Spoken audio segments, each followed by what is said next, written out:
What do you do when you start to get inundated with inquiries and it's only just you? This is exactly the question that I was asked this morning, and ultimately it was from a client that's just got started with us, and they can see that already they're starting to get bookings and leads are coming in, and it's only them in the business. They've got a coaching consulting business, and they're concerned that actually 4 or 5 one-to-one coaching consulting clients for the type of work that they do, which includes sort of in-house due diligence, etc., and days that they spent in location.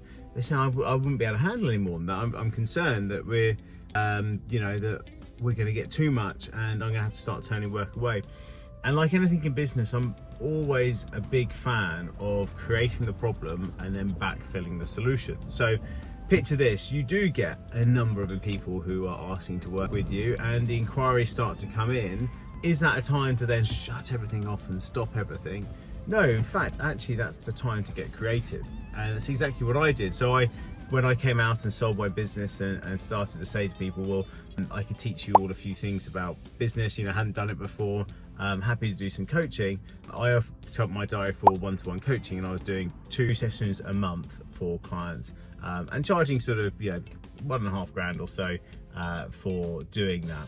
And I got inundated with inquiries, which was great, and it meant that I got up to 15 clients, one-to-one coaching.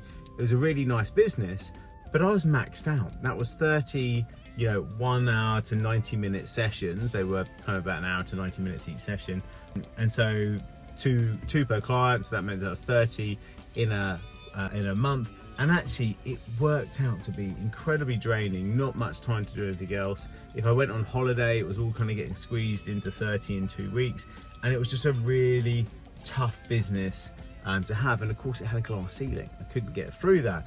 And so what happened is, because of the success of the lead generation, because of the success of the marketing, it made me realize the limitations of the product that I was building. And the limitations of those products I was building was the thing that I then had to solve. So I had to backfill the problem that I'd created through the successful marketing. And that was an absolute gift, because it meant that I could start turning away work. But instead of just saying, sorry, I can't work with you, I would say, sorry, I can't take you on as a one-to-one coaching client, but I am building out this new group accelerator that you could join, and that's going to kick off in January, and I'm taking people on the wait list now. And before you know it, people were starting to take people on the wait list, because there was the inquiries and the throughput. So it wasn't like I was there were thousands of people banging on the door, but it was just a few people a week, every week, and I was still full. So I'd take a few of those meetings, stick them on the waiting list, take deposits for people who wanted to get started in January. And before you know it, in January, then we kicked off with this group program. Also, I gave my one-to-one coaching clients access into the group. So when they all joined, the people that brought the new group program who didn't have one-to-one, when the one-to-one people joined the group program, I'd give it to my current clients. And so the room was full, the group was already full of people in there that already knew, like, and trust me, because they're getting one-to-one coaching with me. And the new people could come in and see, oh, Rich has been doing it for a while, and they could get the success stories from those people. And the beauty was then that then we started to build a strong community, and we foster that community.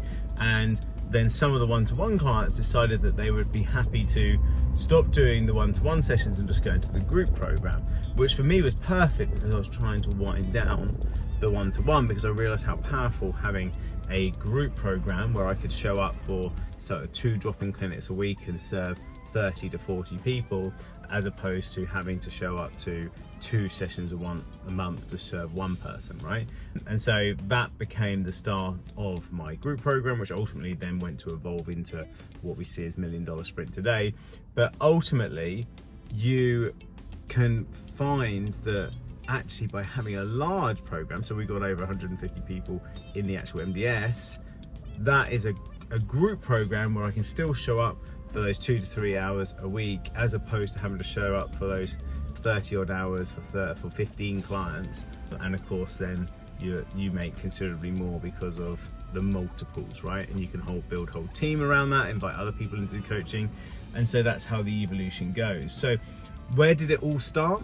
It all started with that one thing, which was around leads. It's that one problem. What if I get too many leads? Well, if you get too many leads, then work it out. That's the thing. Work it out. Work out how you can be scalable. Work out how you can be able to do a one-to-many option. Work out how you can remove yourself from being a cog in the wheel. I hope that helps, my pedigree chums, and I'll see you on the next one.